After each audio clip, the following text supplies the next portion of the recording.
A poor girl shows up alone at the reception desk of a luxurious hospital, asking to see her mother before it's too late.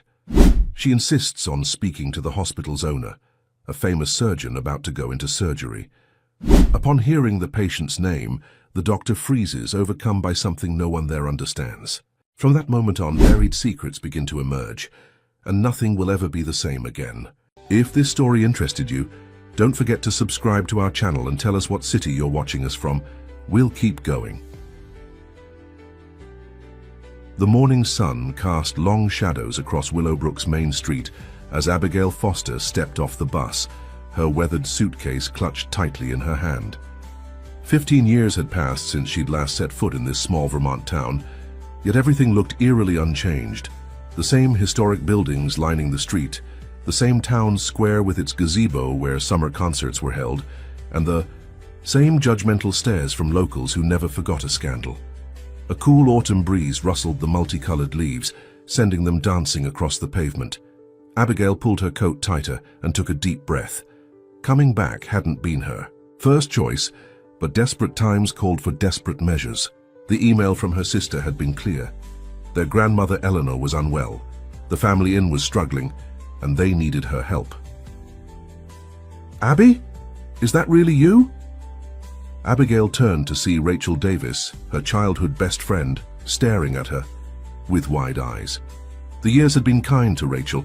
Her auburn hair was now styled in a sophisticated bob, and her clothes suggested the success of her interior design business that Abigail had followed from afar on social media. "Rachel," Abigail smiled, the tension in her shoulders easing slightly at the sight of a friendly face. "It's good to see you." Rachel pulled her into a tight embrace. "When Megan told me you were coming back, I could hardly believe it. Everyone said you'd never return after what happened with the Thornton family."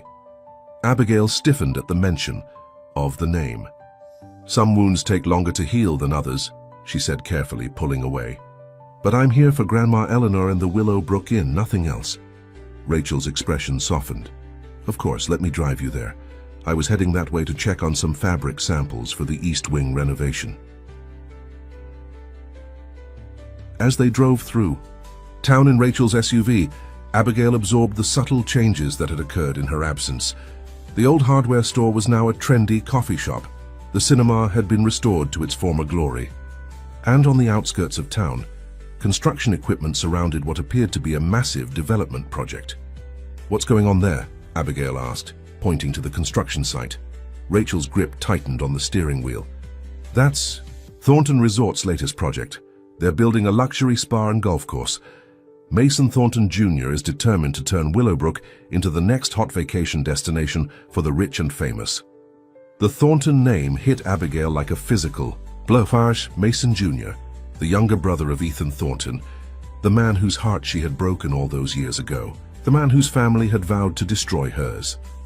"The inn must be struggling with that kind of competition on the horizon," Abigail murmured. "That's putting it mildly," Rachel sighed. "Eleanor refused to modernize for years, and now Megan's trying to save it. But bookings are down, and the Thorntons have been buying up properties all around town. There are rumors they've set their sights on the inn next." The Willowbrook Inn came into view as they rounded the bend. A grand Victorian building nestled among ancient maple trees, its white paint peeling in places, the famous gardens looking somewhat neglected. For generations, the Foster family had run this establishment, transforming it from a simple boarding house to a beloved local landmark. It was where Abigail had grown up, helping her grandmother in the kitchen, learning the family recipes that guests traveled miles to taste. Rachel's car pulled into the gravel driveway. The front door opened and Megan Foster appeared on the porch. At 35, Megan was 3 years older than Abigail, and the responsibilities of running the inn had aged her prematurely. Her blonde hair was streaked with gray, and fine lines had formed around her eyes, but her smile was as warm as ever. "You came," Megan said simply as Abigail climbed the familiar porch steps.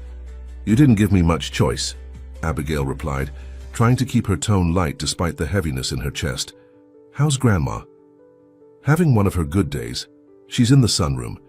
She doesn't always remember things clearly, but she's been talking about your return for weeks." As if she knew you were coming before I even contacted you.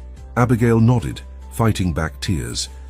Eleanor Foster had raised her and Megan after their parents' unexpected departure from Willowbrook when Abigail was only 8. The thought of her grandmother's mind slipping away was almost too painful to bear. "I'll go say hello and then get settled. We have a lot to talk about." Abigail glanced meaningfully at the construction site visible in the distance. "More than you know," Megan replied cryptically. "The Thorntons aren't just building a resort.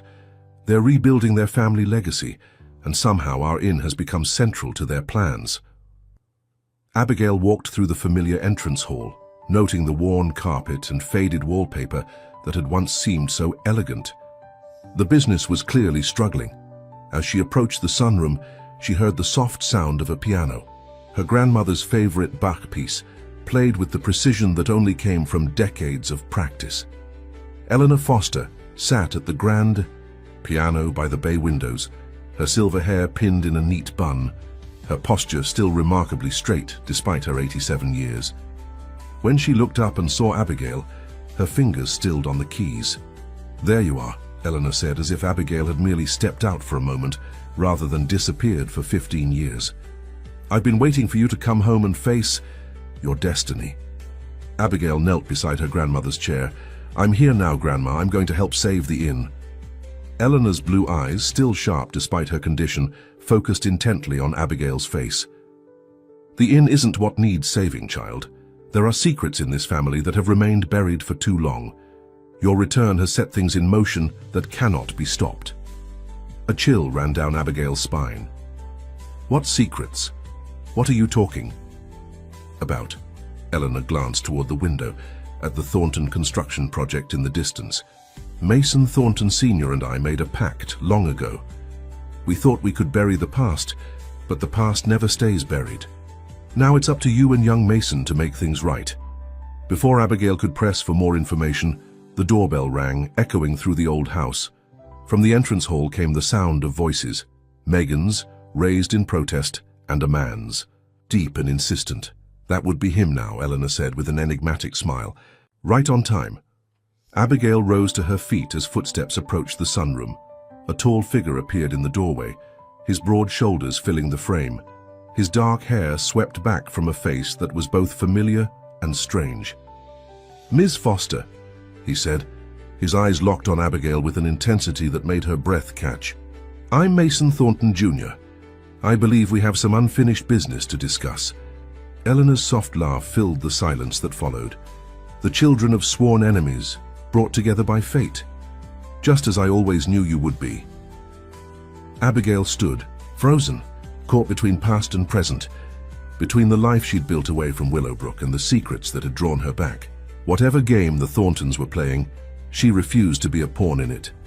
But as she met Mason's challenging gaze, she knew that walking away a second time wouldn't be an option.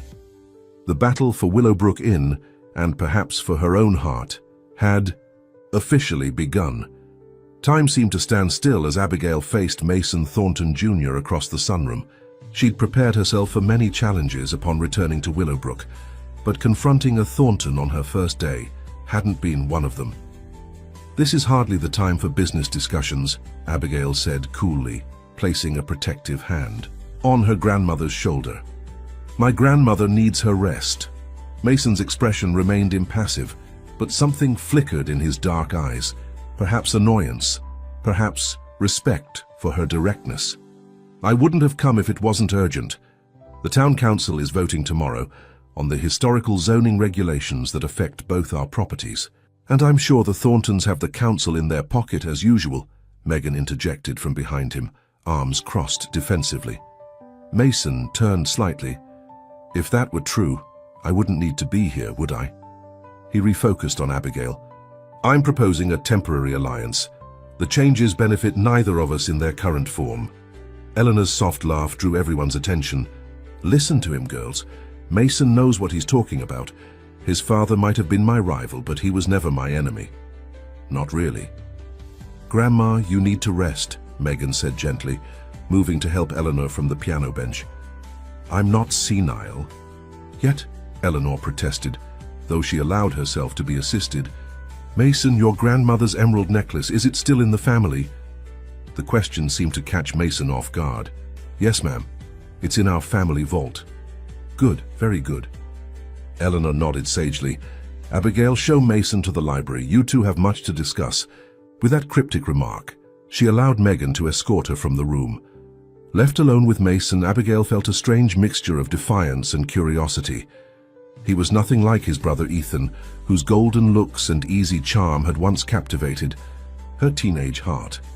Mason was darker, more intense, with the focused energy of someone accustomed to getting his way. The library, then? He prompted when she remained silent. Abigail led him through the inn's main hall, past the reception desk, where an elderly couple was checking in. Probably the only guests, judging by the emptiness of the key rack. The library was at the back of the house, a warm, wood-paneled room filled with books collected by generations of Fosters. You've been gone a long time, Mason observed as she closed the door behind them. 15 years, if I'm not mistaken. You've been keeping track? Abigail raised an eyebrow. In a small town like this, people notice when someone disappears overnight, especially when they leave behind as much chaos as you did. The accusation stung, though she'd expected nothing less. I did what I had to do, including breaking my brother's heart. The question hung between them, laden with unspoken history. Abigail met his gaze directly. We both know there was more to that story, but I'm not here to rehash ancient history. What's this about the town council? Mason studied her for a moment longer before apparently deciding to let the matter drop. He removed a folder from his briefcase and spread several documents on the mahogany table. The council is voting on amendments to the historical zoning regulations. The current proposal would prevent both of us from making necessary changes to our properties. As he explained the complex legal details, Abigail found herself reluctantly impressed by his thorough understanding of the issues. Unlike the brash, competitive boy she vaguely remembered from her youth, this Mason Thornton was methodical and strategic. So you want us to present a united front? She asked when he finished. The Fosters and Thorntons working together would certainly get the council's attention. Exactly, a joint proposal with alternate amendments that protect both our interests. His finger traced a line on one of the documents, brushing against hers momentarily. The brief contact sent an unexpected jolt through her. Why should I trust you? Abigail withdrew her hand. Your family has been trying to acquire this property for decades. Business is business. This affects my resort project too. He leaned forward, his expression earnest. Look, I know there's bad blood between our families, but this town isn't big enough for pointless feuds anymore. Willowbrook is changing. We can either change with it, together, or get left behind, separately.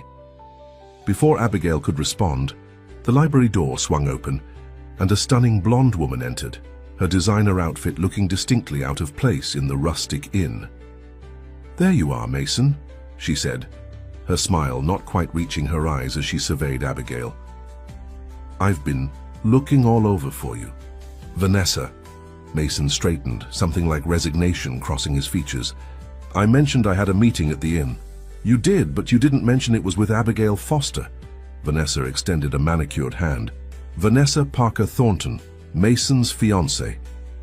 Abigail accepted the handshake, noting the massive diamond. Congratulations on your engagement. Thank you, the wedding's in spring, assuming this resort project stays on schedule. Vanessa's arm slid possessively through Mason's. The Parker Thornton Resort and Spa will be the cornerstone of our new hospitality empire. Parker, the name registered immediately. The Parkers owned half the luxury hotels on the East Coast. This wasn't just a local development, it was part of a major corporate expansion. We should go, darling, Vanessa continued. We have dinner with the investors at 7. Mason hesitated, glancing at the document still spread across the table. Abigail and I haven't finished our discussion. We can continue tomorrow, Abigail said, gathering the papers into a neat stack. I'll review these tonight. Mason nodded, taking the documents. The council meeting is at 3. We should meet beforehand to finalize our approach. I'll be here at 1, Abigail agreed. As she watched them leave, Vanessa's arm still firmly linked with Mason's, Abigail couldn't help but feel she'd just entered a far more complicated situation than she'd anticipated. The Parker connection explained the scale of the development, threatening to overshadow Willowbrook's small-town charm. "That woman is trouble," Rachel's voice came from the doorway once Mason and Vanessa had departed. "She sees this town as nothing but an investment opportunity." "And Mason?" Abigail asked, curious about her friend's assessment. Rachel shrugged. "He's harder to read. He grew up here, so he has some attachment to Willowbrook, but he's ambitious. That engagement is as much a business merger as a romance." Abigail moved to the library window, watching as Mason helped Vanessa into a sleek black Tesla in the driveway. "What happened to Ethan after I left?" Rachel joined her at the window. He was devastated at first, then angry. He left for college and barely came back, except for holidays. He's a doctor in Boston now, married with 2 kids. He found his happiness, Abby. Relief washed over Abigail. At least she hadn't ruined his life entirely. "But the real question," Rachel continued, "is what really happened 15, sir. Years ago? You never told anyone why you left so suddenly. Not even me." Abigail turned from the window, the weight of her secrets suddenly overwhelming. "It's complicated, Rach. It always is with the Fosters and Thorntons," Rachel sighed. "But whatever it is, it's still affecting you. And now you're back, working with Mason Thornton of all people." "It's just business," Abigail insisted, though something about Mason's intensity had unsettled her in ways she hadn't expected. "If you say so." Rachel didn't look convinced. "Just be careful. There are rumors that the Thorntons have discovered something, old property records maybe, that they think gives them claim to part of the inn's land." Abigail frowned. "That's ridiculous. The Foster family has owned this property outright for generations." Apparently, Mason Sr. told people differently before he passed away last year. He said there was proof that would set things right between the families once and for all. Eleanor's cryptic comments about secrets and Mason Sr. suddenly took on new significance. What had her grandmother meant about a pact? And what did an emerald necklace have to do with any of it? "I need to talk to Grandma," Abigail said, moving toward the door. Rachel caught her arm. "She's resting now. Megan says not to disturb her. It's until dinner." She hesitated. "There's something else you should know. Ethan is coming back to Willowbrook this weekend for the Harvest Festival. First time in years." The news hit Abigail like a physical blow. Mason was challenging enough to deal with. Facing Ethan after all this time seemed impossible. "Perfect timing," she muttered. The past she'd tried so hard to escape was closing in from all sides. As if on cue, her phone chimed with a text message. "Unknown number. Welcome back to Willowbrook. Abigail, we have unfinished business. Meet me at the old boathouse tonight at 9. Come alone." Abigail stared at the screen, her heart racing. The boathouse by the lake had been her and Ethan's secret meeting place as teenagers. But who had sent the message? And what unfinished business remained after 15 years of silence? Darkness had settled over Willowbrook by the time Abigail slipped out of the inn. The harvest moon hung low and golden in the sky, illuminating the path to the lake. Every step toward the old boathouse felt like walking backward in time, memories rising unbidden with each crunch of leaves beneath her. Boots. She'd told no one about the mysterious text. Megan would have tried to stop her, and Rachel would have insisted on coming along. Whatever awaited her at the boathouse, Abigail sensed it was something she needed to face alone. The structure came into view as she rounded the final bend, a weathered wooden building perched at the edge of the water, its silhouette reflected. In the still surface of the lake, a faint light flickered inside, visible through the slats of the boarded-up windows. Someone was already there.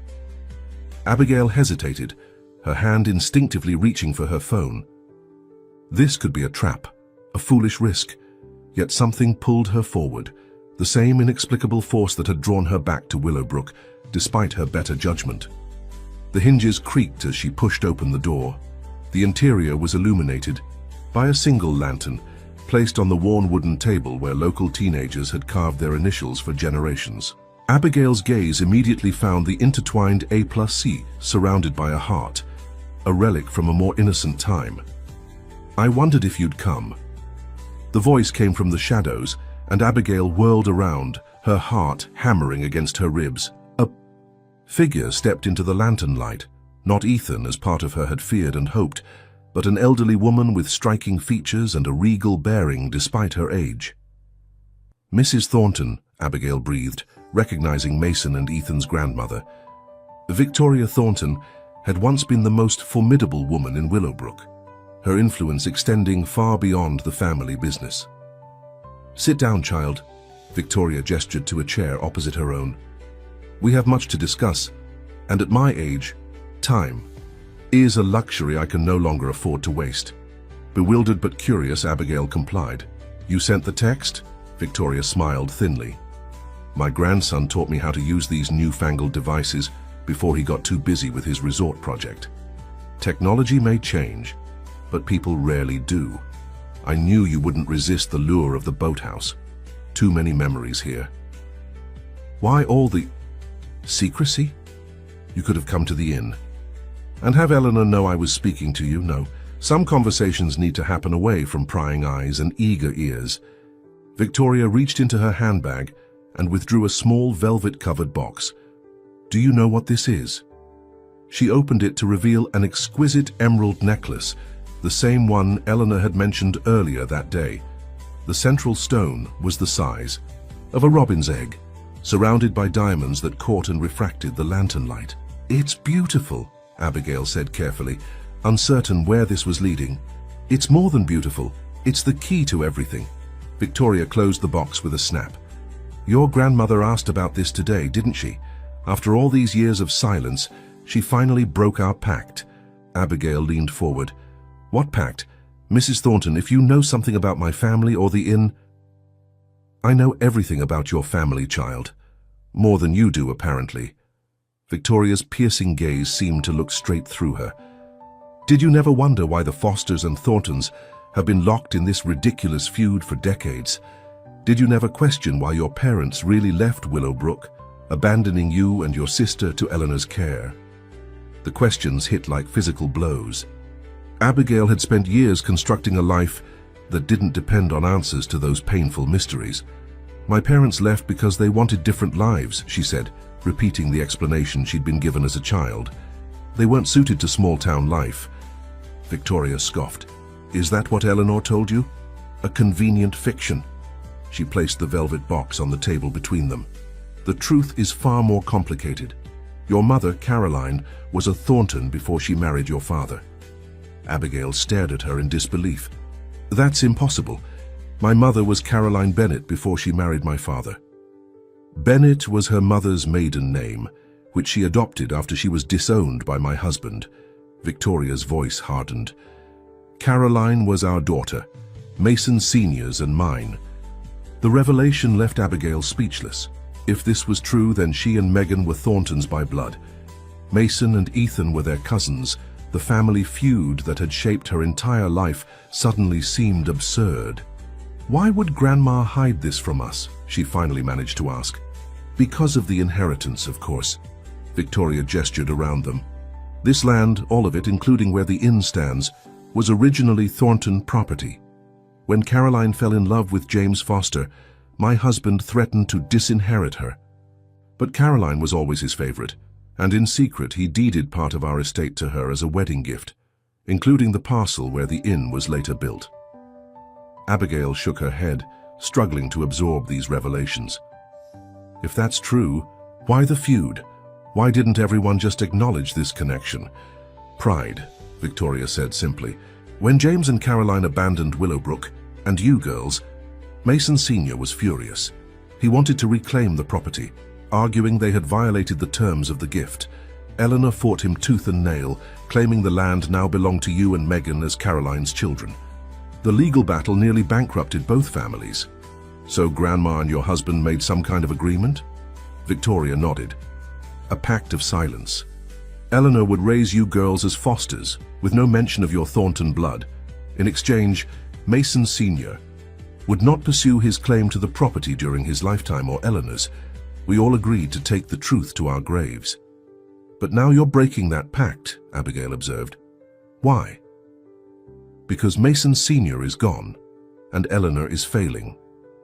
Victoria's expression softened slightly. And because the past has a way of repeating itself, you and Ethan 15 years ago. History echoing through the generations. Abigail flinched.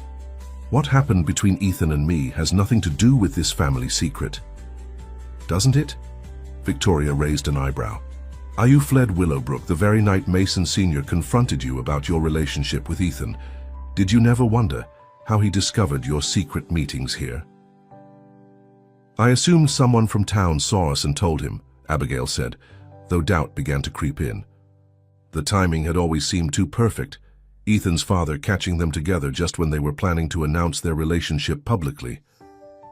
He had been watching you for weeks, Victoria confirmed. Not because he disapproved of teenage romance, but because he feared history repeating itself.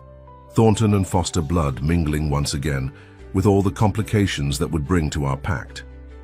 Abigail stood abruptly, needing to move, to process. So you're saying Mr. Thornton deliberately separated us because we were actually cousins? That's second cousins, Victoria corrected. And yes, though his methods were unnecessarily harsh. He threatened to expose your mother's abandonment publicly if you didn't leave town immediately, didn't he? The memory of that night rushed back, Mason Sr.'s cold fury as he'd confronted her after catching her with Ethan, the ultimatum he'd given her, the terrible choice she'd made to protect her family's reputation. How do you know all this? Abigail demanded. He swore he told no one. My husband kept very few secrets from me, especially in his final years. Victoria rose slowly, her age showing in the stiffness of her movements. The emerald necklace was Caroline's birthright. Mason Sr. kept it for her, hoping she would return someday. In his will, he left instructions that it should be given to her daughters. She pushed the velvet box toward Abigail. It belongs to you and Megan now, along with the truth about your heritage. Abigail stared at the box without touching it. Why tell me all this now? What do you expect me to do with this information? That's entirely up to you. Victoria gathered her coat around her shoulders. But Mason Jr. has found his father's original documents regarding the property division. He doesn't know the full story yet, only that there's a legitimate claim to contest the inn's ownership. He's a businessman first, and that resort project means everything to him and the Parker family. So this is a warning, Abigail realized. You're telling me my cousin is about to try to take my family's home without knowing it's also his family's legacy. Victoria smiled enigmatically. Or perhaps I'm offering you a way to end this feud once and for all. Blood is thicker than water, Abigail. Remember that when you decide what to do next. She moved toward the door, then paused. One more thing. Ethan never knew about any of this. Mason Sr. made sure of that. Whatever you decide to tell him when he returns this weekend, be gentle. Some revelations can destroy a person's sense of identity. After Victoria departed, Abigail remained in the boathouse for a long time, the emerald necklace untouched on the table before her. The foundations of everything she'd believed about her family had been shattered in a single conversation. If Victoria was telling the truth, then the battle for Willowbrook Inn wasn't just a business conflict. It was the culmination of decades of family secrets and suppressed truths. And somehow, Abigail now found herself at the center of it all, with the power to either heal the rift between the families or deepen it beyond repair. The text alert of her phone broke her reverie. Another message from the same unknown number. The documents are in the East Wing attic of the inn, behind the portrait of Edward Foster. Eleanor hid them there 30 years ago. Find them before Mason does. Abigail closed her eyes, overwhelmed by the weight of the past and the complexity of the present. When she'd boarded that bus to Willowbrook, she'd expected to help save a struggling family business, not unravel the tangled web of secrets that had defined her entire existence. She pocketed the phone and picked up the velvet box, feeling the surprising weight of the necklace inside. Whatever happened next, one thing was clear. The time for secrets in Willowbrook was coming to an end. Dawn was breaking over Willowbrook when Abigail finally returned to the inn, the emerald necklace, securely hidden in her coat pocket. She'd spent hours walking the shores of the lake, trying to process Victoria Thornton's revelations. Each step had brought more questions than answers, her mind spinning with the implications of her newly discovered heritage. The inn was quiet as she slipped inside, but the aroma of fresh coffee greeted her. Someone else was already awake. Following the scent to the kitchen, she found Megan at the massive farmhouse table, surrounded by ledgers and financial statements. "You're up early," Abigail observed, pouring herself a cup from the pot. Megan glanced up, dark circles under, her eyes suggesting she might not have slept at all. "Bills don't pay themselves. Where were you last night? I knocked on your door around midnight." Abigail hesitated. She wasn't ready to share Victoria's revelations, not until she'd verified them herself. "Couldn't sleep. Went for a walk to clear my head. All night." Megan's skepticism was evident. "I had a lot to think about." Abigail gestured to the papers spread across the table. "How bad is it?" Megan sighed, pushing a spreadsheet toward her. "See for yourself. 3 months behind on the mortgage. Bookings down 60% from last year. The bank has already sent 2 warnings." Abigail scanned the numbers, her heart sinking. The inn's financial situation was even worse than she'd feared. What about Grandma's savings? The college fund she set aside for us? "Gone," Megan said flatly. "Most of it went to her medical care last year when she broke her hip. The rest went to keeping this place afloat." She rubbed her temples. "I've tried everything, Abby. Discount packages, social, media marketing, reaching out to travel bloggers, nothing's working." "The Thornton Resort isn't helping matters," Abigail murmured. "That's an understatement. They've been poaching our regular guests with pre-opening discounts. Some families who've been coming here for generations are jumping ship for their fancy amenities." Megan's voice betrayed her exhaustion and frustration. "I hate to say it, but maybe it's time to consider selling."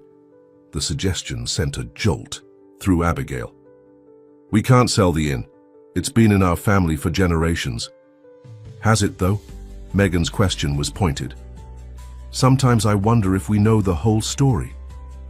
Grandma's been having these episodes lately, talking about when the truth comes out and how both families will finally heal. I assumed it was just confusion, but..." Abigail's grip tightened on her coffee cup. "But what?" "Last week, I found her in the attic, going through old papers. When I asked what she was looking for, she said something about proof of birthright and an emerald key." Megan shook her head.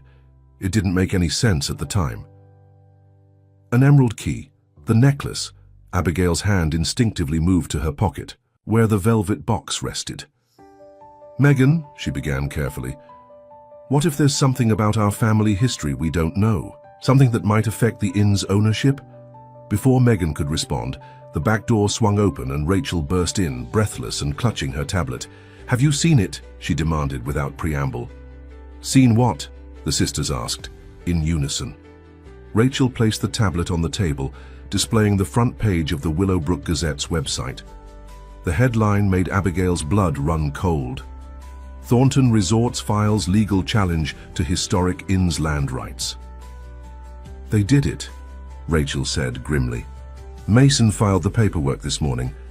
They're claiming that part of the inn's property legally belongs to Thornton Enterprises, based on some newly discovered historical documents."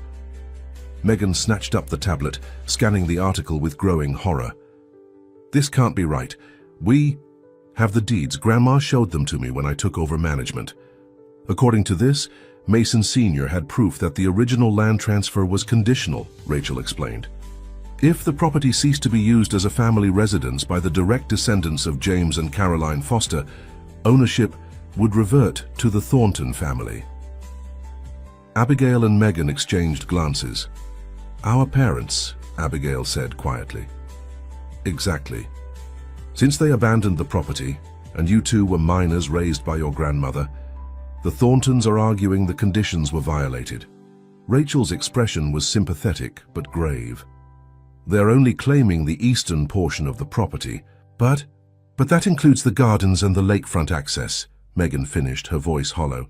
"Without those, we're just another roadside B&B. She turned to Abigail, eyes blazing. "I thought you said you and Mason were working together on the zoning issue. Was this his plan all along?" to gain your trust while he prepared to stab us in the back. I don't think Abigail began, but was interrupted by the sound of Eleanor's cane tapping on the hardwood floor as she entered the kitchen. He's his father's son, Eleanor said, her voice stronger and clearer than it had been since Abigail's return. But he doesn't know what he's unleashing. The three younger women turned to the family matriarch, who seemed unusually lucid this morning, her blue eyes sharp with purpose. "Grandma, you should be resting," Megan started, but Eleanor waved her concern away. "There will be time enough for rest in the grave. Right now we have a battle to fight." She fixed her gaze on Abigail. "Victoria came to you last night, didn't she? At the boathouse." Abigail stared at her grandmother in shock. "How did you know?" "Because I know Victoria Thornton better than anyone in this town. We've been playing this game for 60 years. Eleanor lowered herself carefully into a chair. "Did she give you Caroline's necklace?" Wordlessly, Abigail removed the velvet box from her pocket and placed it on the table.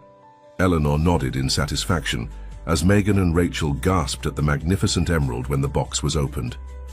"Then it's time," Eleanor declared. "Abigail, go to the attic. Behind Edward Foster's portrait, you'll find a metal box. Bring it to me." As Abigail hurried to obey, she heard Megan's confused questions and Eleanor's patient responses beginning to fill in the gaps of their family history.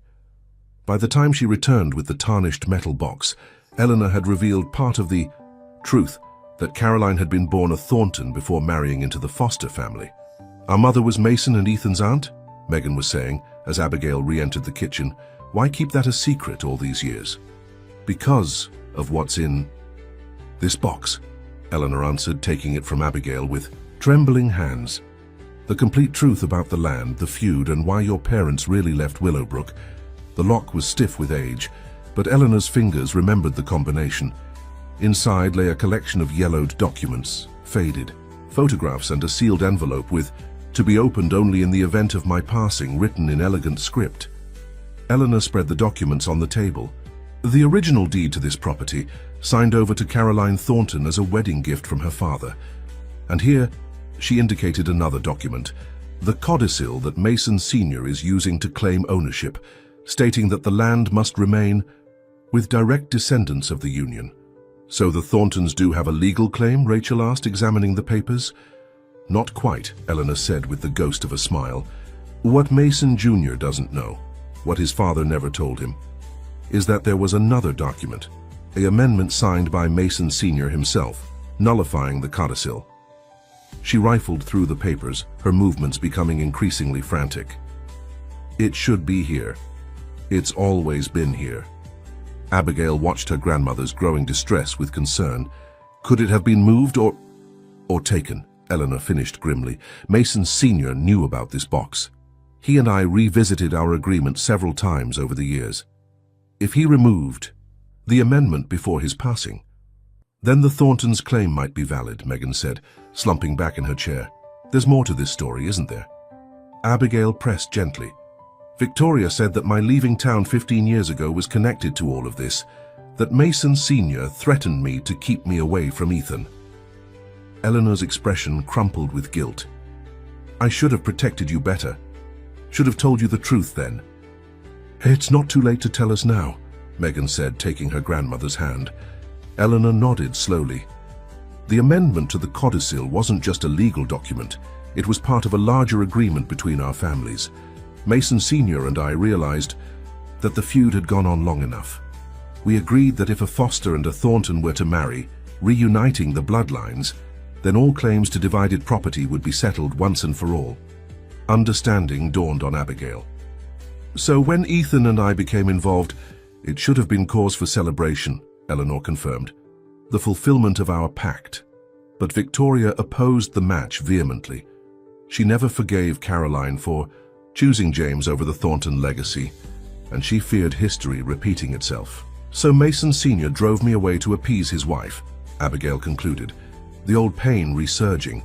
"He thought it was temporary, that once you both finished college, the relationship could resume with Victoria's resistance weakened by time." Eleanor sighed heavily. "He never anticipated that you would stay away for 15 years. or that Ethan would move on. A heavy silence fell over the kitchen as the sisters absorbed these revelations. It was Rachel who finally broke it. This is all fascinating family history, but it doesn't solve our immediate problem.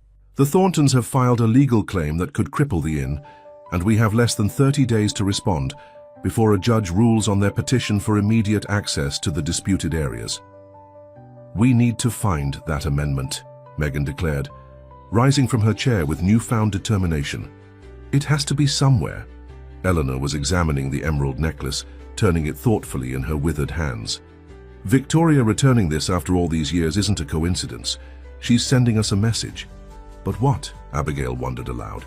A peace offering or a declaration of war? Perhaps both, Eleanor mused.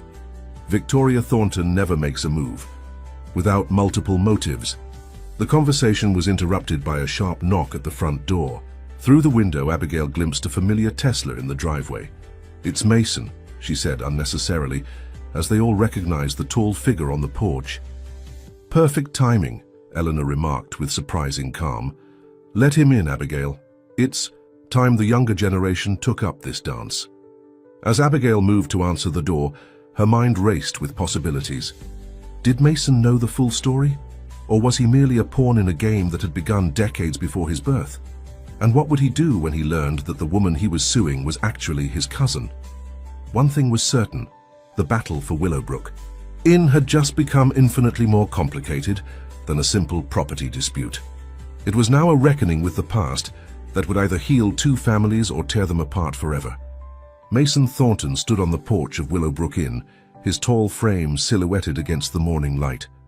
As Abigail opened the door, she was struck by the conflicting emotions that crossed his face, determination mingled with what might have been regret. "You've seen the news," he said without preamble, his eyes searching hers. "The whole town has," Abigail replied coolly. "Interesting timing, filing your claim the morning of our meeting about the zoning regulations." He had the grace to look uncomfortable. "That wasn't my decision. The lawyers filed it first thing this morning on the partner's instructions." "Vanessa's instructions, you mean?" A muscle twitched in Mason's jaw. "May I come in? This isn't a conversation we should have on your front porch." Abigail hesitated, then stepped aside. Leading him through the entrance hall, she could feel the tension radiating from him, the strain of a man caught between professional obligations and personal misgivings. "You've put us in an impossible position," she said quietly as they walked. "If you take the eastern portion of the property—" "I know what it means for the inn," he interrupted. "That's why I'm here, to offer an alternative." They entered the kitchen where Eleanor, Megan, and Rachel waited like generals preparing for battle. Eleanor's posture straightened at the sight of Mason, her eyes glinting with recognition. "You look just like your grandfather at your age," she observed. "He had that same furrow between his brows when he was troubled." Mason blinked, clearly surprised by the personal remark.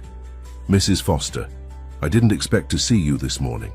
Did you think I'd be hidden away in some back room while you dismantled my family's legacy?" Eleanor's tone was sharp, but not unkind. "Sit down, young man. If we're to have this conversation, let's have it properly."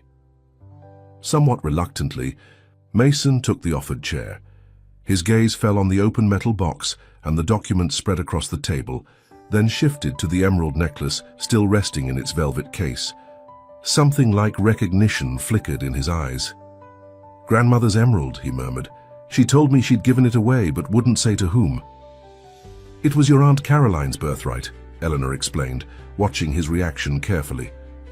"Returned to her daughters now, as it should be." Mason's brow furrowed. "My aunt? I don't have an—" He broke off, looking between Abigail and Megan with dawning comprehension. "That's not possible." "Your father never told you about his sister?" Eleanor asked. "The one who married James Foster and became our mother," Megan added, her tone challenging. Mason shook his head slowly. "There's never been any mention of—" His voice trailed off as the implications sank in. "If this is true, then you're my cousins. We're family." "Second cousins, technically," Abigail corrected, echoing Victoria's clarification from the night before. "Is this some kind of tactic to stop the lawsuit?" Mason asked, suspicion returning to his features. Because if you think claiming a distant family connection will... It's the truth, Eleanor interrupted firmly. Ask your grandmother if you don't believe us. Victoria knows everything, including why the amendment to the codicil is missing from these documents. Mason's expression shifted from skepticism to confusion. Amendment? What amendment? The one that would invalidate your company's entire legal claim, Megan explained, barely containing her frustration. The one that apparently went missing, sometime before your father's passing. Understanding dawned on Mason's face. The papers he mentioned in his will. There's a sealed envelope in our family vault that I'm supposed to open only if the property dispute reaches the courts. He ran a hand through his hair, visibly processing this new information. I assumed it contained additional evidence supporting our claim, not something that would undermine it. That sounds like Mason Sr., Eleanor said with a sad smile. Always playing both sides, hedging his bets until the very end. Abigail studied Mason carefully. You really didn't know any of this, did you? About our families being connected, about the true history of the property? No, he admitted. Father was always obsessed with reclaiming this land, but he never explained why it mattered so much. I assumed it was just business, strategic placement for expanding our holdings. He gestured toward the documents. May I?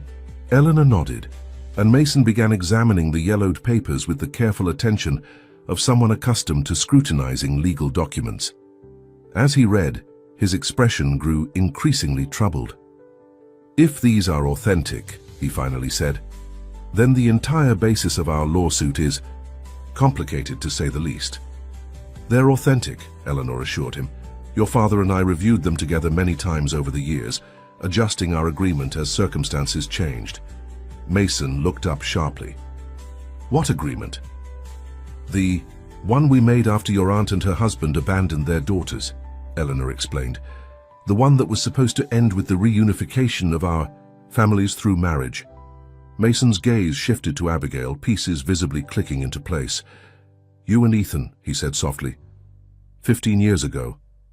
Abigail nodded, not trusting herself to speak about that old wound with the man who had profited most from her departure, stepping into the role of Thornton heir apparent after Ethan's estrangement from the family business. So that's why Father interfered, Mason continued, more to himself than to the others.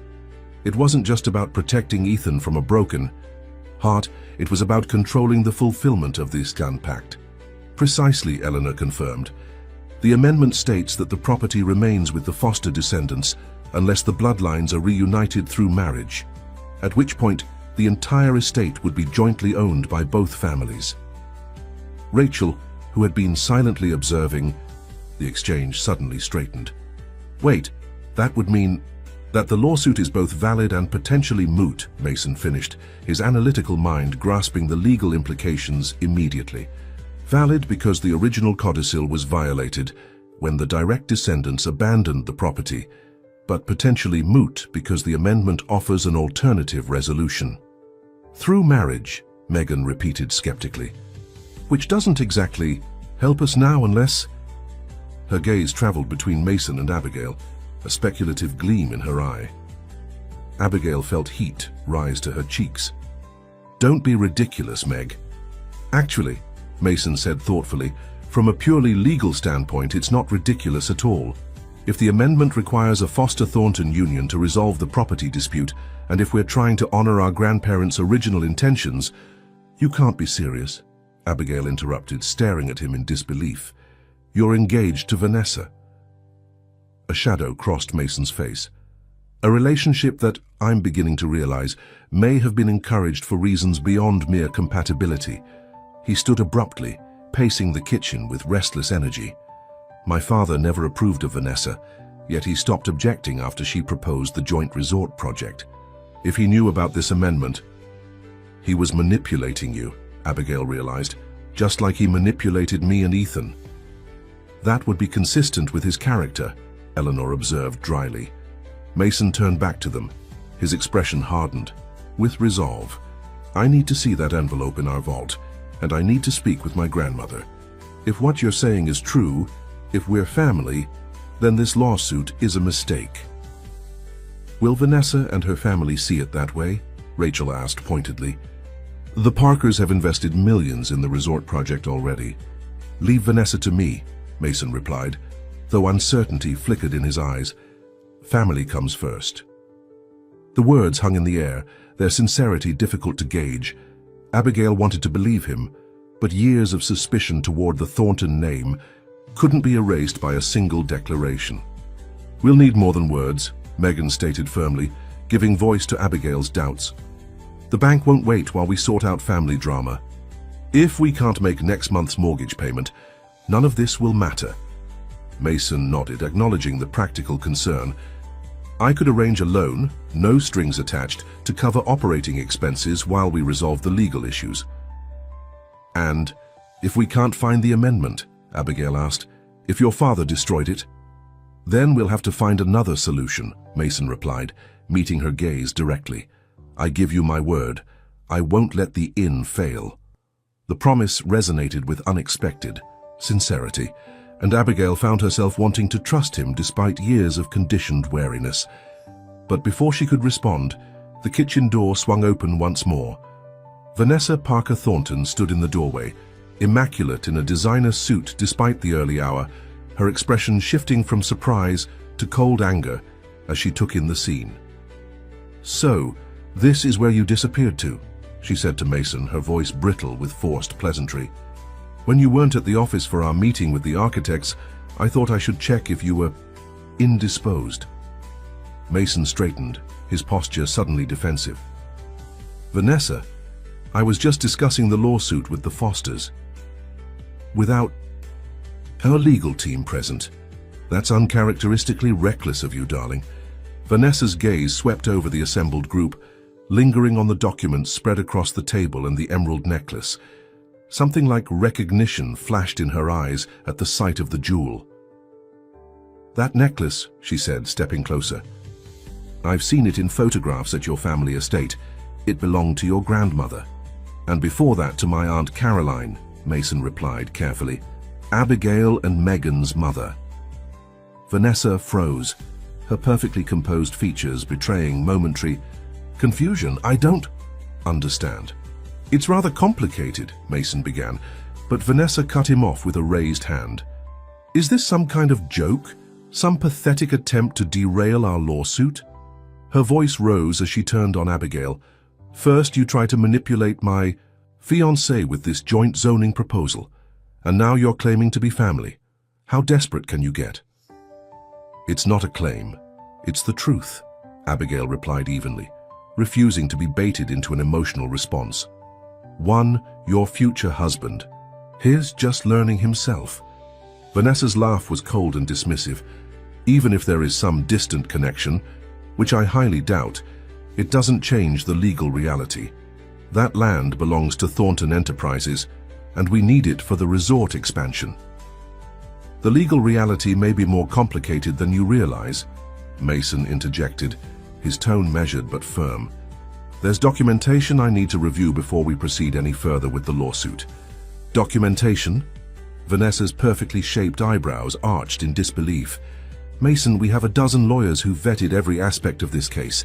The judge will rule in our favor, and construction begins next month. The investors are counting on it. Your investors, may I remind you. My family legacy matters more than investor timelines, Mason replied, a new edge to his voice. Something shifted in Vanessa's demeanor, a subtle calculation visible behind her eyes. Of course it does, darling, which is why you've worked so hard to expand that legacy with this resort. She moved to his side, placing a manicured hand on his arm. Let's discuss this privately. These kinds of family revelations can be overwhelming. You need time to process. The proprietary gesture wasn't lost on anyone in the room. Abigail saw Rachel roll her eyes, while Megan's expression hardened with distrust. Only Eleanor seemed unperturbed, watching the interaction, with the detached interest of someone observing characters in a play whose ending she already knew. Mason, Eleanor said suddenly, her voice cutting through the tension, the Harvest Festival begins tomorrow. Ethan will be returning for the weekend. Perhaps it's time for a family reunion. All of us together, with no more secrets. The mention of Ethan's name caused both Mason and Vanessa to stiffen, though for visibly different reasons. "Ethan's coming home?" Mason asked, genuine surprise in his voice. "He hasn't attended the festival in years." "Rebecca convinced him," Rachel explained, referring to the town's mayor, "for the festival's centennial celebration." "How convenient," Vanessa muttered, not quite under her breath. Eleanor fixed her with a penetrating stare. "Nothing about this situation is convenient, Miss Parker, but it may be necessary.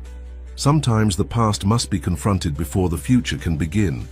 The cryptic statement hung in the air as the grandfather clock in the hall chimed 9, its resonant tones a reminder of the day advancing beyond this charged moment.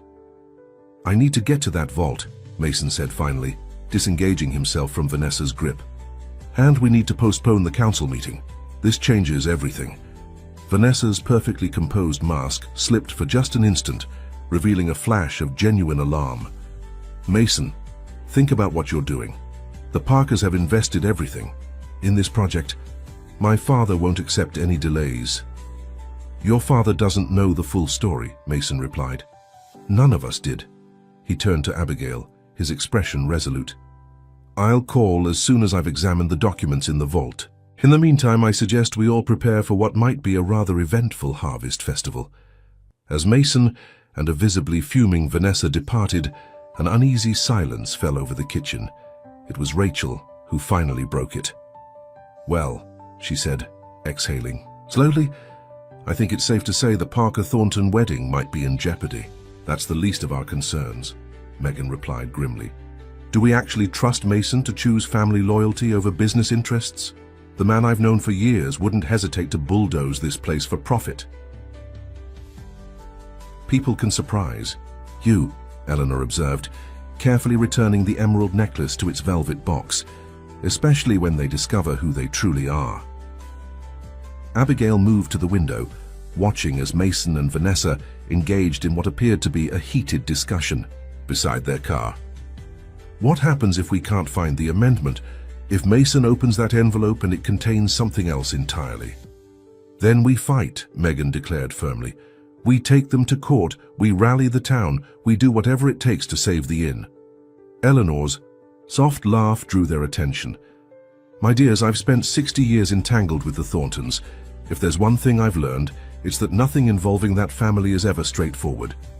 She patted the velvet box containing the emerald necklace. "Victoria didn't return this just for sentiment's sake. She's playing a long game, one that began long before any of you were born." "What kind of game?" Rachel asked, intrigued despite herself. Eleanor's eyes twinkled with mischief that belied her years. "One that will be decided, I believe, when Ethan Thornton returns to Willowbrook tomorrow. The prodigal son and the prodigal daughter, reunited after 15 years. Her gaze shifted to Abigail. "Are you ready to face him, my dear? To finally tell him the truth about why you left?" The question struck Abigail like a physical blow. In all the revelations about property disputes and family connections, she'd managed to push aside the most immediate emotional challenge, confronting the man whose heart she had broken to protect a secret that now seemed pointless. "I don't know," she admitted. "What if he hates me?" "He might," Eleanor acknowledged with brutal honesty, "but hatred is not the opposite of love. Indifference is, and Ethan Thornton has never been indifferent where you're concerned." As the morning sunlight streamed through the kitchen windows, illuminating the scattered documents of a decades-old family conflict, Abigail faced the unsettling realization that saving Willowbrook Inn might require more than legal maneuvers or financial solutions. It might require the one thing she'd spent 15 years avoiding, confronting the truth of her own heart. The Willowbrook Harvest Festival had been the town's defining event for a century, transforming the main square into a celebration of local traditions, agricultural bounty, and community spirit. As Abigail helped Eleanor into a chair near the judge's table for the pie contest, she marveled at how little had changed since her childhood. The same handmade banners hung between lampposts, the same families manned booths passing down recipes and crafts through generations, and the same palpable excitement filled the crisp autumn air. "You're fidgeting," Eleanor observed, adjusting her shawl against the morning chill. "He's not scheduled to arrive until noon, you know." Abigail stilled her restless hands. "I'm not thinking about Ethan." "Of course not," Eleanor replied with knowing amusement. "Just as I'm not thinking about whether Megan's apple pie will finally beat Martha Simmons this year." Despite her anxiety, Abigail smiled. The legendary rivalry between her sister and the town's self-proclaimed baking queen had continued unabated during her absence. Some things in Willowbrook remained comfortingly predictable, even as others were being upended. "No word from Mason?" Eleanor asked, following Abigail's gaze toward the Thornton construction site visible on the hillside beyond the town. "Nothing since yesterday. Rachel said his car hasn't been at the office and he's not answering calls." Abigail frowned. "I'm worried about what he found in that envelope, or perhaps about what he didn't find," Eleanor mused. "Mason Sr. was nothing if not strategic. He wouldn't have left proof that could undermine his family's claim without good reason." Their conversation was interrupted by Rachel hurrying toward them, weaving through the growing festival crowd. "You need to see this," she said breathlessly, thrusting her tablet into Abigail's hands. On the screen was an official press release from Thornton Enterprises. "Thornton Resorts announces pause in Willowbrook development amid historical property review." "He actually did it," Abigail murmured, scanning the carefully worded statement. "He's halted construction pending a thorough investigation of newly discovered historical documents related to the property boundaries." "The Parkers must be furious," Rachel observed. "Their investors were expecting the resort to open next summer." "Victoria's hand is all over this," Eleanor said, nodding toward the festival entrance where the Thornton matriarch had appeared. Elegant as always in a tailored coat, her silver hair swept into an immaculate chignon.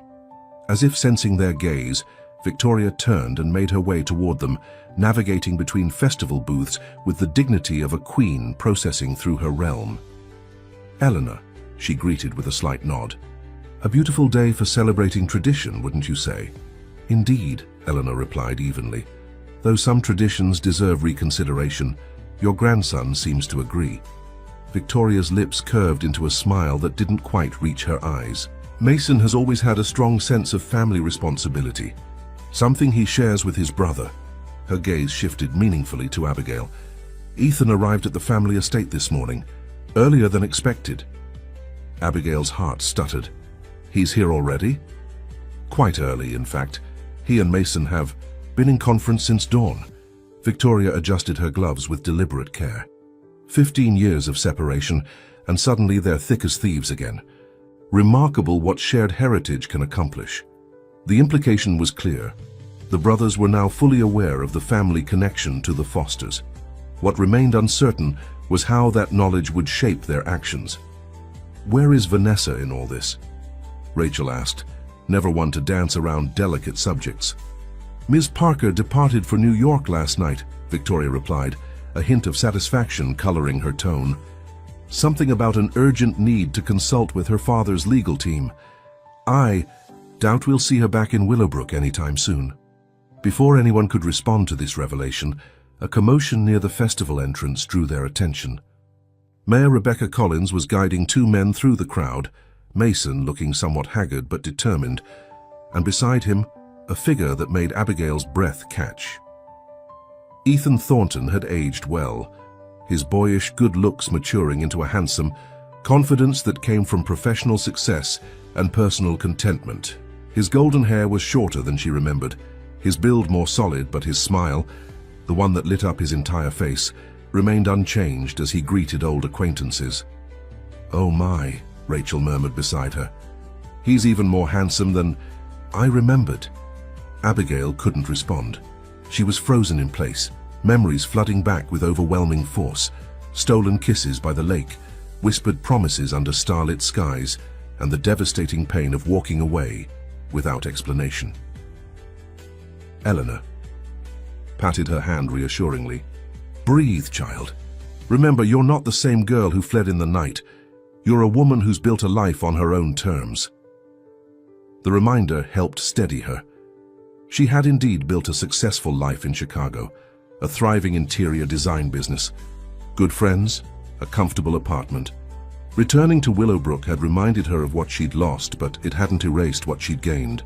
Victoria observed the exchange with shrewd eyes. I should join my grandsons. No doubt they'll have questions only I can answer. She inclined her head toward Eleanor. Perhaps later we might continue our conversation from 50 years ago, the one about choices and consequences. I look forward to it, Eleanor replied with equal gravity. Some conversations are worth waiting half a century to finish. As Victoria glided away, Rachel shook her head in bewilderment. I swear you two speak in riddles. What happened 50 years ago? Eleanor's gaze remained on her old rival's retreating figure.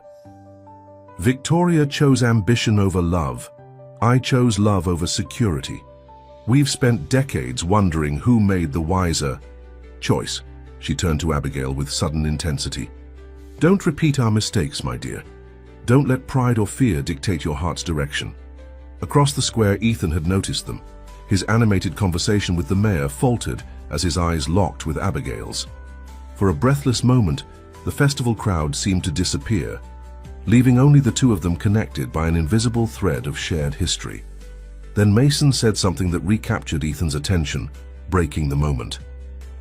The brothers continued their circuit of the festival, moving deliberately away from where the foster women sat. He's avoiding me, Abigail said, unexpected hurt coloring her tone. Or gathering his courage, Rachel suggested. 15 years. Here's a long time to rehearse a conversation in your head. Speaking of courage, Eleanor interjected, here comes someone who could use some of yours. Megan was approaching from the direction of the pie contest, her expression a complex mixture of triumph and apprehension. First place, she announced, holding up a blue ribbon. Martha Simmons nearly fainted when they called my name. Congratulations, Rachel exclaimed. We should celebrate. The Maple Tavern is doing a special festival menu tonight. Megan nodded distractedly, her attention clearly elsewhere. Abby, I just overheard something at the judges' table. The Thornton brothers are presenting some kind of proposal at the bandstand at noon. Something about the resort project and the inn. Abigail checked her watch. That's in 20 minutes. Did you hear any details? Nothing specific, but everyone's talking about it. Rebecca seemed excited, said it could be transformative for Willowbrook. Megan lowered her voice. Huh? I also saw Mason with a lawyer I didn't recognize. They were signing documents. Eleanor straightened in her chair, sudden alertness dispelling her frail appearance. It's happening then, sooner than I expected. What's happening? The sisters asked in unison. The resolution, Eleanor replied cryptically. One way or another, this feud ends today. She gestured toward the festival entrance, where a sleek black car had pulled up, and it appears we have a last-minute guest. A tall, distinguished man with silver-streaked dark hair emerged from the vehicle, surveying the IPY festival with evident distaste. Even from a distance, his resemblance to Mason and Ethan was unmistakable. Who is that? Rachel asked, though the answer was becoming clear. Jonathan Thornton, Eleanor said grimly. Mason and Ethan's uncle, and Caroline's younger brother. The one who spent decades trying to claim what he believes should have been his birthright. Abigail stared at the newcomer in shock. Another Thornton we didn't know about? Jonathan has been in Europe for years, managing the international side of Thornton Enterprises, Eleanor explained. He and Mason Sr. had a falling out over the succession plan when it became clear that Ethan wanted no part of the family business. If he's here now, then whatever Mason found in that envelope was significant enough to bring him back, Megan finished, her expression growing worried. This can't be good. As if to confirm her concern, Jonathan spotted their group and began making his way toward them, his purposeful stride parting the festival crowd. Mason noticed his uncle's arrival and hurried to intercept him, engaging him in what appeared to be an intense conversation. We should move closer to the bandstand, Eleanor decided, rising from her chair with surprising vigor. I want to hear every word of whatever announcement they're planning. As they made their way through the increasingly dense crowd, Abigail felt a light touch on her elbow. Turning, she found herself face to face with Ethan Thornton for the first time in 15 years. Abigail, he said simply, her name carrying the weight of 1,000 unspoken questions. Ethan. She searched his familiar features, looking for signs of the anger or resentment she'd expected. Instead, she found only a gentle curiosity. "You look well," he offered, the banality of the statement at odds with the intensity of his gaze. "So do you," she replied, equally inadequately. "I heard you're a doctor now in Boston," he nodded. "Pediatric surgeon, and you?" Mason mentioned something about an interior design firm in Chicago. "Yes, I've been there since." She trailed off, the words, "I left you hanging unspoken between them." A small, sad smile crossed his face. "Since you disappeared in the middle of the night with nothing but a note saying, 'I'm sorry, I can't.' Do you know how long it took me to stop looking for you?" The raw honesty of the question caught her off guard. "Ethan, It's okay," he interrupted gently. "I understand now. Mason explained everything this morning, about our mothers being sisters, about my father's threats, about the property. Dispute that's been going on for generations." Abigail stared at him in surprise. "You're not angry?" "I was for years," he admitted. "But life has a way of putting things in perspective. I have a good career, a failed marriage behind me, and 2 amazing kids who are currently being spoiled rotten by their great-grandmother." His expression softened. "What happened between us was painful, but it led me where I needed to go. I hope it did the same for you." The simple generosity of his forgiveness brought unexpected tears to Abigail's eyes. "I never wanted to hurt you. I know that now." He glanced toward the bandstand where Mason was consulting his watch. "We should join the others. Mason's been mysterious about this announcement, but I think you'll want to hear it." As they approached the bandstand together, Abigail was acutely aware of the curious stares from townspeople who remembered their teenage romance. Rachel caught her eye from where she stood with Megan and Eleanor near the front of the crowd, raising a questioning eyebrow. Abigail gave a small, reassuring nod. Mason took the stage, tapping the microphone to get everyone's attention. The festival crowd gradually quieted, anticipation rippling through the gathered townspeople. "Good afternoon, Willowbrook," he began, his voice carrying clearly across the square.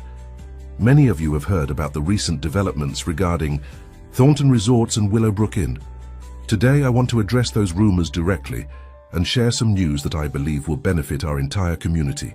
Abigail felt Ethan tense beside her as Jonathan Thornton pushed his way to the front of the crowd, his expression thunderous. "First," Mason continued, "I want to acknowledge a truth that has been kept hidden for too long. The Thornton and Foster families are not rivals. We are relatives connected by blood and shared history." A murmur of surprise ran through the audience.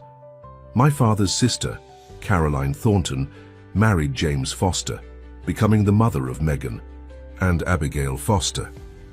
The public acknowledgement sent a ripple of whispers through the crowd. Eleanor and Victoria, standing on opposite sides of the gathering, exchanged a long look of what might have been relief. In light of this connection, and after reviewing historical documents related to our family properties, I've made several decisions. Mason unfolded a paper from his pocket. "Effective immediately, Thornton Enterprises is withdrawing its legal claim to any portion of the Willowbrook Inn property."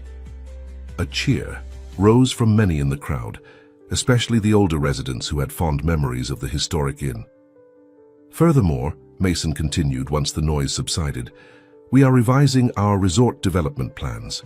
Instead of competing with Willowbrook Inn, we're proposing a collaboration that preserves the inn's historic character while creating new opportunities for tourism and local employment." Jonathan Thornton pushed forward. "You have no authority to make these decisions," he shouted, his face flushed with anger. "The board will never approve." "Actually, Uncle," Mason replied calmly, "as majority shareholder following my father's death, I do have that authority, and the board approved these changes this morning by unanimous vote, including grandmother's proxy." Victoria's slight smile confirmed this assertion, leaving Jonathan momentarily speechless.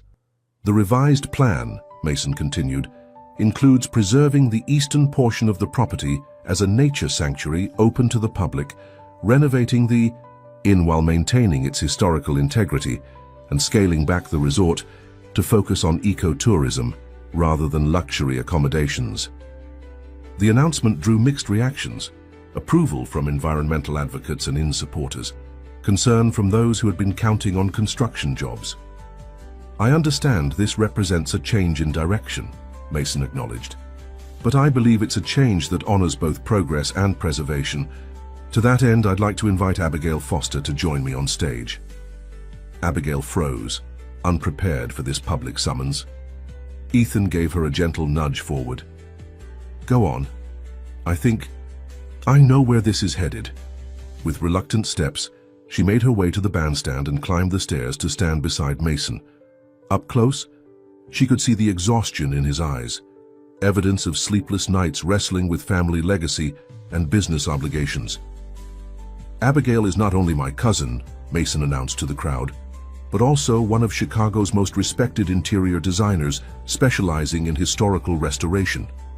I'm pleased to announce that she has agreed to oversee the renovation of Willowbrook Inn, ensuring it remains true to its heritage while becoming a sustainable business for generations to come."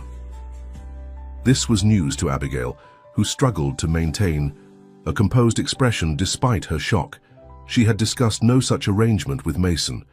"Additionally," he continued, "the Foster and Thornton families will establish a joint historical foundation to preserve Willowbrook's architectural and cultural heritage, funded by a portion of the resort's future profits." The crowd erupted in applause, but Abigail hardly noticed. Her attention was caught by the expression on Jonathan Thornton's face, a mixture of fury and calculation that sent a chill down her spine. As Mason concluded his speech with promises of community involvement and transparency, Jonathan pushed his way toward the back of the crowd, already on his phone. Whatever plans Mason had announced, it was clear that not everyone in the Thornton family supported this peaceful resolution. When they descended from the bandstand, Megan rushed forward. "Is it true? The lawsuit is really withdrawn?" Mason nodded, handing her a legal document. "Officially filed this morning, the inn is secure." "And this renovation plan?" Abigail asked, unable to keep a note of skepticism from her voice. "When exactly did I agree to that?" "You haven't yet," Mason admitted with a rueful smile, "but I hoped you might consider it. The architectural plans are impressive, and your expertise would ensure the inn's character is preserved." Before Abigail could respond, Ethan stepped forward. "Perhaps we should continue this conversation somewhere more private.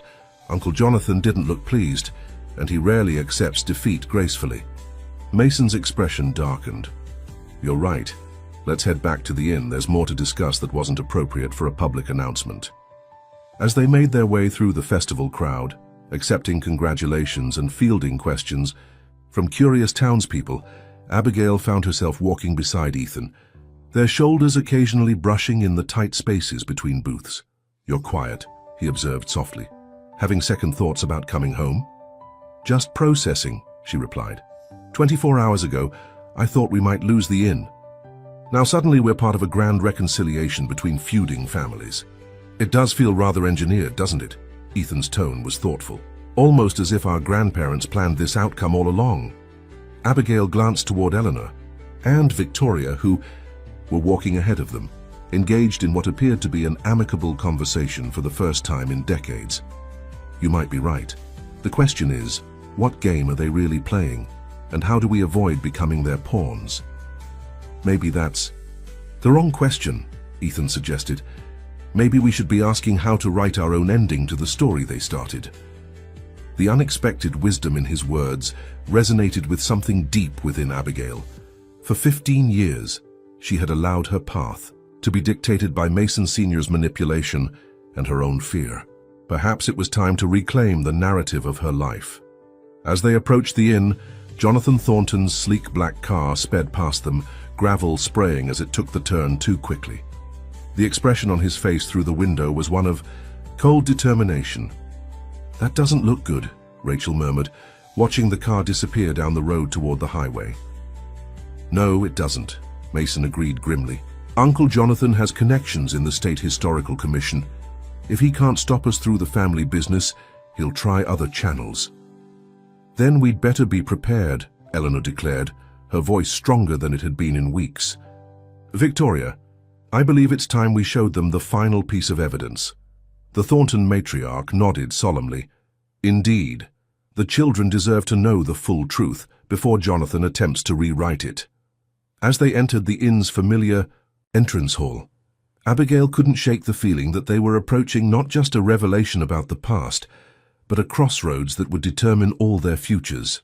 Whatever secrets remained hidden between the Foster and Thornton families, the time for full disclosure had finally arrived. The library of Willowbrook Inn had witnessed countless family discussions over generations, but perhaps none as momentous as the one unfolding now. Afternoon sunlight streamed through the leaded glass windows, illuminating dust motes that danced in the air, as Eleanor and Victoria seated themselves in matching wingback chairs like rival queens at a summit meeting. The younger generation, Abigail, Megan, Mason, Ethan, and Rachel, arranged themselves around the room, the historic divide between Fosters and Thorntons blurred by their new understanding of shared blood. "Before we begin," Victoria said, removing her gloves with deliberate precision, "I want to be clear that what we're about to share was meant to remain private until both Eleanor and I had passed from this world. Circumstances have forced our hand," Eleanor added, her fingers tracing the intricate carving on her chair's armrest. "Jonathan's ambition has always outweighed his discretion. We can't risk him distorting the truth to serve his own ends." Mason leaned forward, his elbows on his knees. "What truth exactly? I've seen the amendment to the codicil, but Father's letter suggested there was more, something he couldn't bring himself to put in writing." "Indeed there was," Victoria confirmed, exchanging a significant glance with Eleanor. "The document you found explains the legal arrangement, but not the reason behind it." Eleanor reached into her cardigan pocket and withdrew a tarnished key. "In the library's fireplace, behind the loose brick on the left side, there's a small metal box. Megan, would you?" Megan knelt by the ornate fireplace, located the loose brick, and extracted a blackened tin box, its surface scarred by decades of proximity to flames. The key turned stiffly in the lock, and the lid creaked open to reveal a collection of yellowed photographs and a leather-bound journal. "My mother's diary," Eleanor explained, accepting the journal from Megan with reverent hands. "Evelyn Foster recorded everything of significance that happened in this house from 1930 until her passing in 1967. She opened the fragile book to a ribbon-marked page. This entry is dated May 12, 1947. Today, we welcomed VT into our home for the first time. MT brought her to discuss the arrangement. She is proud but practical. The children will never know how close they came to hardship, nor the sacrifice their parents made to secure their future." Victoria's composed expression revealed nothing, but her hands tightened slightly in her lap. "That was 2 days after Mason Sr. and I announced our engagement." "I don't understand," Ethan said, glancing between the two elderly women. "What arrangement? What sacrifice?" In answer, Eleanor removed one of the photographs from the box and passed it to him. The black and white image showed 4 young people in 1940s attire standing on the inn's front porch. 2 men in military uniforms flanked 2 smiling women. "My father and Mason Sr., Eleanor explained, pointing to the young men. "Both heading off to war. And there's my mother, and—" "My sister Catherine," Victoria finished softly. "Mason Sr.'s first love." A stunned silence fell over the room. It was Mason who finally spoke. "Father was engaged before you, grandmother?" Victoria nodded, her usual imperial manner momentarily absent. "Catherine Thornton. No relation to our family, merely a coincidence of name. She and Mason were to be married when he returned from the war. But Catherine had a heart condition, rheumatic fever as a child. She didn't tell anyone how serious it had become. She passed away 3 months after this photograph was taken," Eleanor continued. The story. The last letter Mason Sr. received from her arrived 2 weeks after the telegram, informing him of her passing. Abigail studied the photograph more closely, noting the striking resemblance between the young woman and Victoria. "Is that why Mr. Thornton chose you? Because you reminded him of Catherine? A sad smile crossed Victoria's face. Partially, perhaps. We met at Catherine's funeral. I was her best friend, the one who had been with her when she died. Mason was still overseas, devastated by the news. We began corresponding, at first about Catherine, then gradually about other things. By the time Father returned from the war, they had developed feelings for each other, Ethan surmised.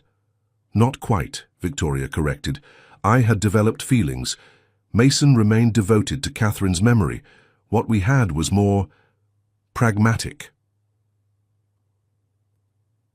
Eleanor opened the journal to another marked page. October 3rd, 1948. The arrangement is finalized. VT will marry MT and secure the Thornton family's financial future. In exchange, the parcel of land adjoining our property, the one Catherine always loved for its view of the lake, will be deeded to the Foster family.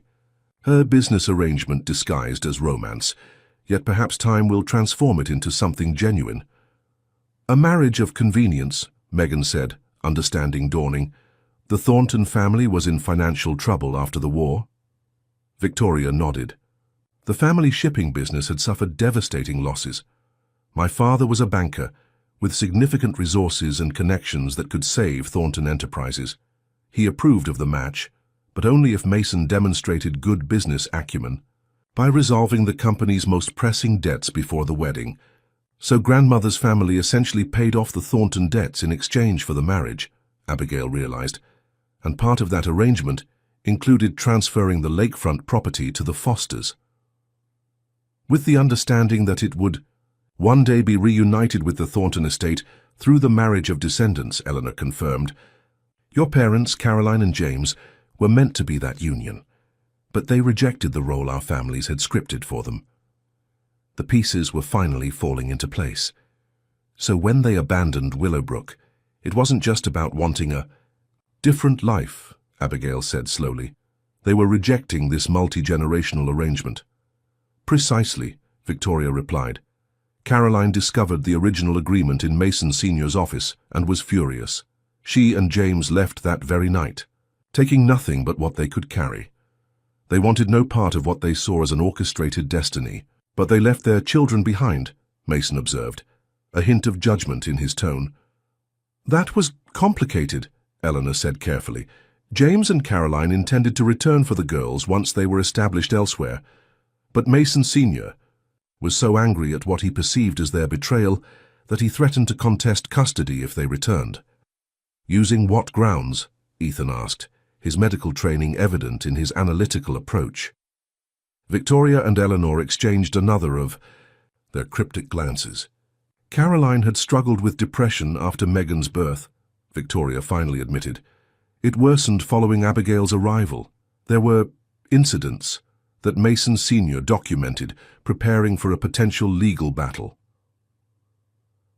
Our mother was mentally ill. Megan's voice was barely above a whisper. She was unwell for a time, Eleanor corrected gently. With proper treatment, she recovered fully. But by then you girls had settled here with me, and Mason Sr. remained adamant. Eventually, Caroline and James decided that disrupting your lives again would cause more harm than good. The revelation hung heavy in the air. Abigail felt as though the floor had dropped away beneath her feet, her childhood rewritten in an instant. They didn't abandon us, she said, testing the words. They were kept from us. By my father, Mason added, his expression troubled. The same man who separated Abigail and Ethan years later, perpetuating the cycle of manipulation. Mason Sr. believed he was preserving the arrangement that had saved his family's legacy, Victoria said, though her tone suggested she didn't entirely share this justification. The original agreement specified that if the planned union failed, the property would remain divided until another opportunity arose to join the bloodlines. Ethan and I, Abigail realized, we were the second chance. Until father interfered again, Ethan said bitterly, using the same threats and manipulation that had worked on Caroline and James. Eleanor closed the journal softly. History has a way of repeating itself until we recognize the pattern and consciously break it. Victoria and I recognized it too late to help Caroline and James, or to protect you and Ethan. But perhaps it's not too late for the next generation. What do you mean? Mason asked, though his thoughtful expression suggested he already understood. Victoria withdrew an envelope from her handbag, an envelope bearing the Thornton family seal. This is the final amendment to the original agreement, signed by Mason Sr. and Eleanor 5 years ago, shortly before my husband began showing signs of memory decline. She handed it to Mason, who broke the seal and unfolded the document inside. As he read, his eyebrows rose in surprise. It dissolves all previous conditions regarding the property, he summarized for the others. It states that Willowbrook Inn and the surrounding land belong unconditionally to Eleanor Foster and her descendants, while the Thornton estate remains with our family. The only stipulation is that both properties must be preserved for their historical significance. That's unexpectedly straightforward, Megan observed, suspicion evident in her tone. Why would Mr. Thornton suddenly abandon the plan he'd spent decades enforcing? Because he finally understood the cost of his manipulation, Eleanor said quietly. After Abigail left and Ethan withdrew from the family business, Mason Sr. realized he was destroying the very legacy he thought he was protecting. He wanted to make amends, Victoria added, but by then the damage was done. Caroline refused his attempts at reconciliation. Ethan had built a life separate from the family business, and Abigail— I was gone, Abigail finished, a complex mixture of emotions welling within her. Relief that the property dispute was truly resolved, anger at the decades of manipulation, and a profound sadness for the family relationships that had been fractured in service to an outdated arrangement. So all of this, the lawsuit, the resort project, even Vanessa and the Parker merger, was built on a claim that Mason Sr. had already nullified, Rachel asked incredulously. The amendment was in my possession, Victoria explained. After Mason Sr.'s condition worsened, he couldn't remember signing it. I withheld it temporarily. Why? Mason demanded, his voice sharp with renewed suspicion. Victoria met his gaze directly. Because I wanted to see what you would do when, faced with a choice between ambition and family, whether you would repeat your father's mistakes or forge a different path. You tested me, Mason said flatly. Use the inn, the resort project, all of us as pieces in your game. Not a game, Victoria corrected. A final lesson. One your father asked me to ensure you learned before inheriting his full legacy. Eleanor intervened before Mason's evident anger could escalate. We've all been pawns in this decades-long chess match, but that ends today. The amendment is signed and legally binding. The properties are separated, the conditions dissolved. What happens next is entirely up to you, all of you. A contemplative silence fell over the library. It was Ethan who broke it, his medical pragmatism cutting through the emotional complexity. So the inn is secure, legally speaking, but it's still struggling financially, correct? He glanced at Megan, who nodded confirmation. And the resort project needs to be scaled back, now that the eastern expansion is off the table, which presents an opportunity, Mason said slowly, his business mind engaging despite his lingering frustration with his grandmother. Not for a merger of properties, but for a complementary partnership.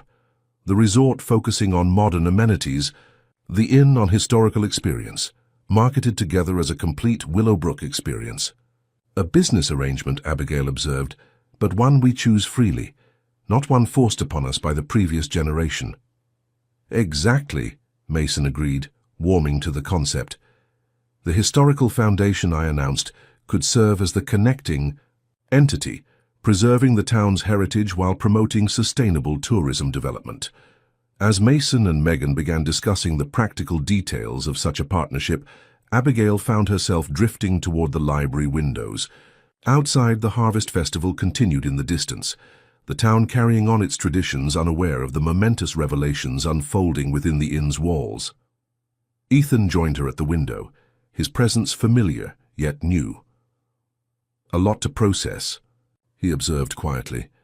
An understatement, she replied with a small smile.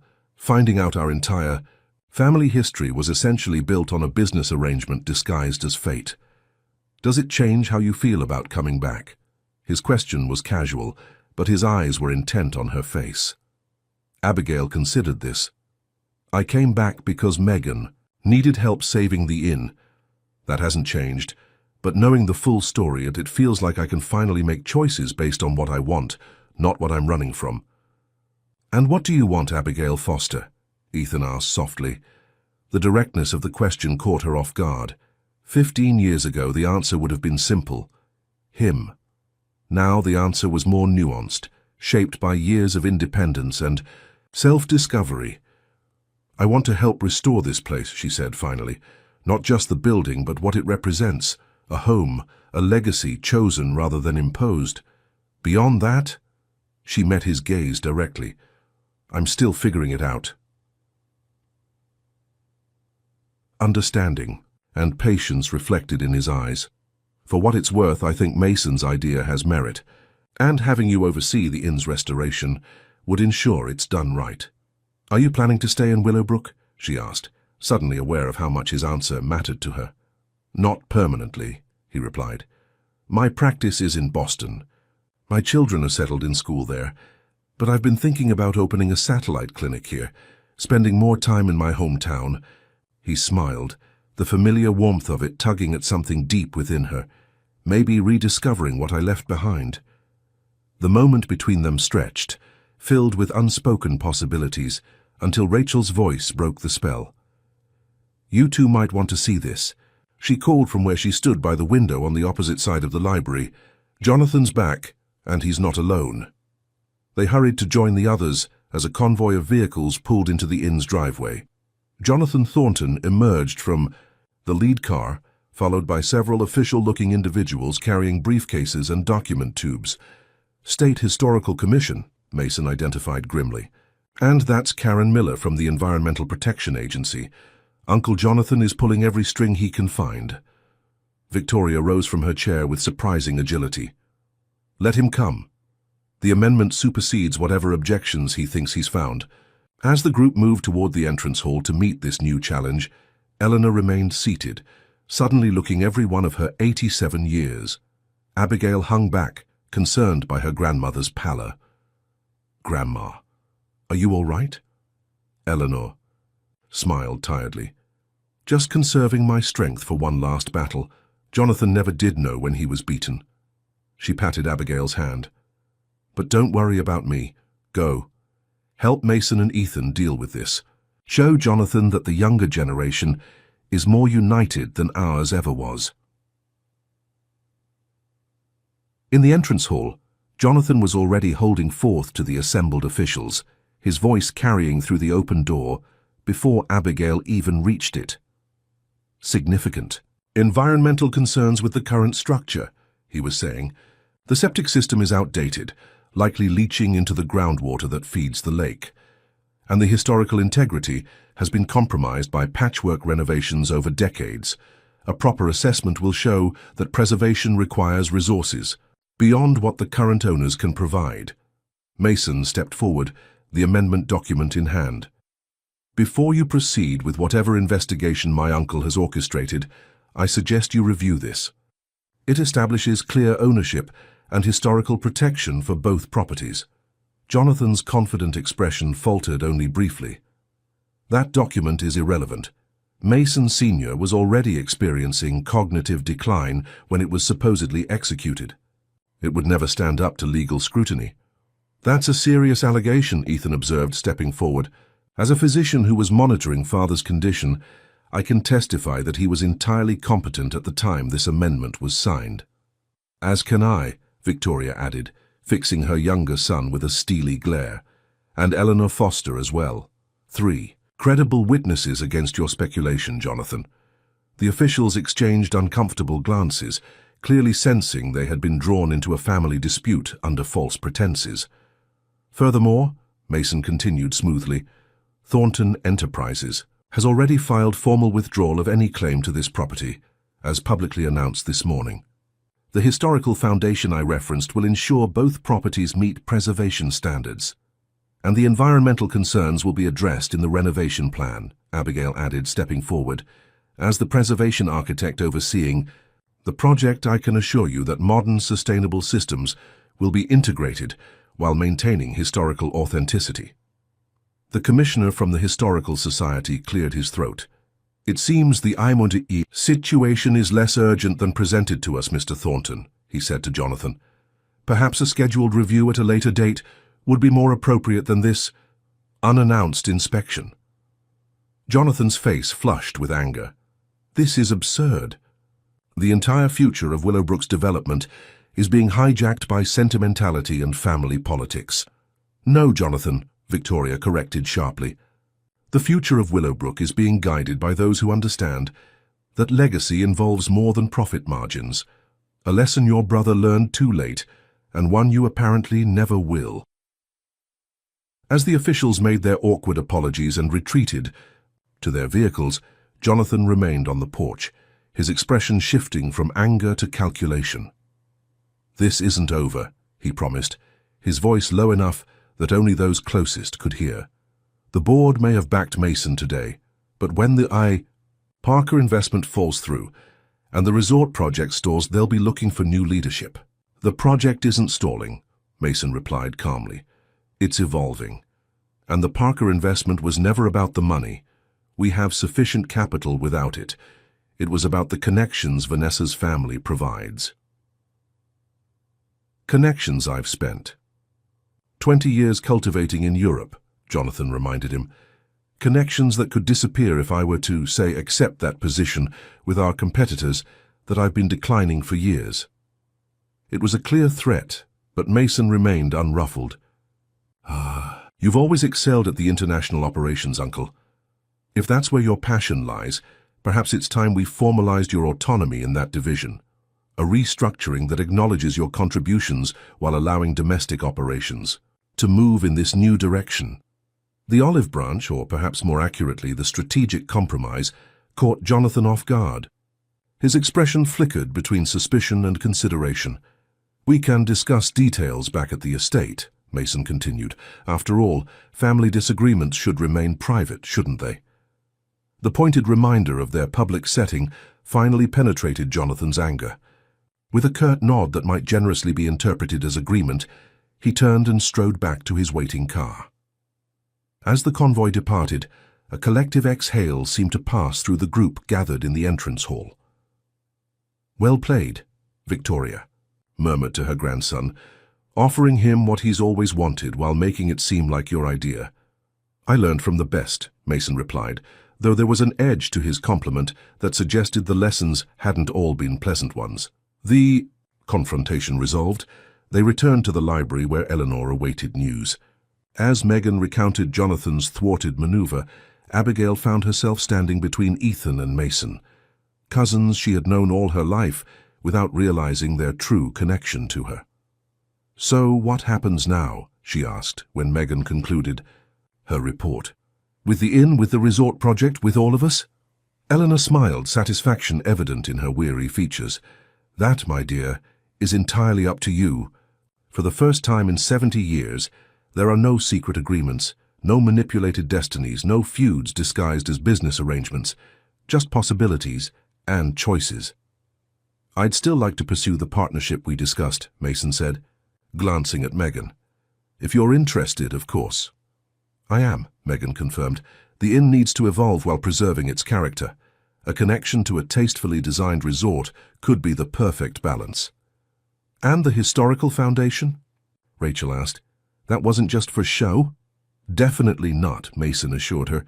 "In fact, given your background in local history and event planning, I was hoping you might consider directing it."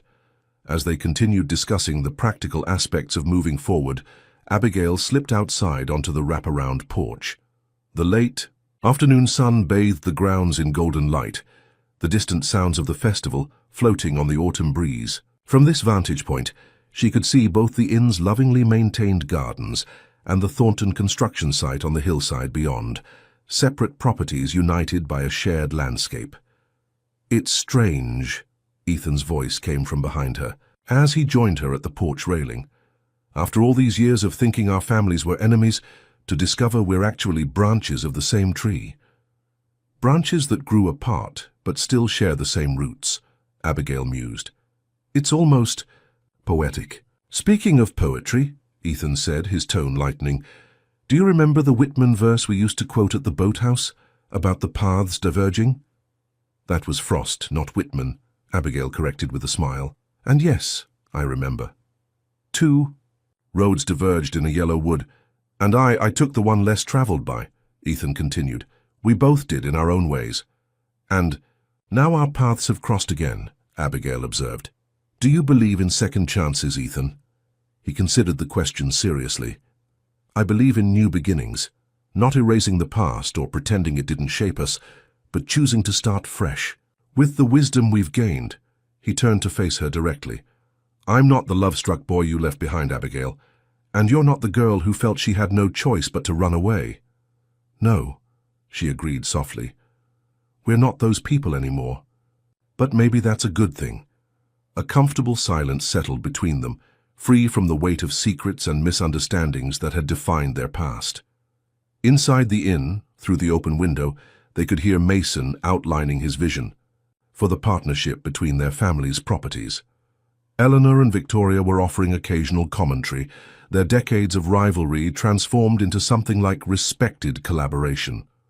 Rachel was enthusiastically describing potential heritage events that could unite the town around the project. And Megan was already listing renovation priorities, her practical nature finding purpose in concrete plans.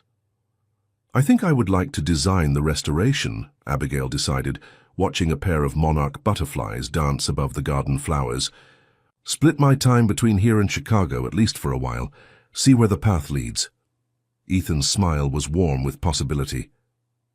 I think I'd like to see where it leads too. He offered his hand, a simple gesture of friendship that carried the potential for more. Walk back to the festival with me? I hear there's going to be dancing in the square at sunset. As Abigail placed her hand in his, accepting the invitation. Without expectation or obligation, she felt a sense of rightness, not the manufactured destiny her grandfather and Mason Sr. had attempted to orchestrate, but a genuine choice made with clear eyes and an open heart. Behind them, Willowbrook Inn stood solid and enduring, its foundations no longer undermined by secrets and its future no longer threatened by the past. Before them stretched the path back to town, where the Harvest Festival continued its century-old traditions while embracing the changes each new generation brought. And somewhere between past and future, between preservation and progress, between the separate roads they had traveled and the new